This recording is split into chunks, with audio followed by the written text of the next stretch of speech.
ইনকিলাব জিন্দাবাদ। নতুন রাজনৈতিক দল জাতীয় নাগরিক পার্টি এনসিপির আত্মপ্রকাশ অনুষ্ঠানে দলের প্রায় সব শীর্ষ নেতা বক্তব্যের ইতি টেনেছেন ইনকিলাব জিন্দাবাদ স্লোগানটি দিয়ে। ইনকিলাব জিন্দাবাদ, ইনকিলাব জিন্দাবাদ। নতুন দলের আত্মপ্রকাশ অনুষ্ঠানে স্লোগান অনেক নেতা ব্যবহার করায় কৌতূহল তৈরি হয়েছে। এই স্লোগানটি কোথা থেকে আসলো, ইনকিলাব জিন্দাবাদের অর্থই বা কি?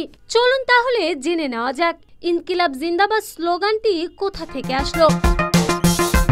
2022 সালের 29শে মে ভারতীয় পত্রিকা ইন্ডিয়ান এক্সপ্রেসে ইরফান হাবিবের এক লেখায় তিনি উল্লেখ করেছেন, 1921 সালে মাওলানা হযরত মোহানি 1875 থেকে 1951 প্রথম স্লোগানটি ব্যবহার করেন। এরপরে এই স্লোগান ঠাঁই করে নেয় উপনিবেশ বিরোধী সশস্ত্র সংগ্রামের নেতা ভগৎ সিংহের কণ্ঠেও।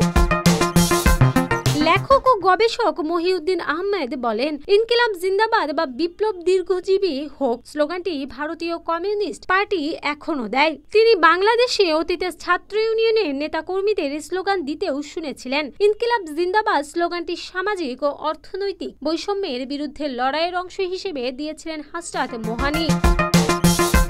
ইরফান হাবিবের লেখায় আরো দেখা যায়, 1929 সালে আদালতে দেওয়া এক জবানবন্দিতে ভগৎ সিং বলেন, ইনকিলাব বা বিপ্লব বোমা বা পিস্তলের সংস্কৃতি নয়।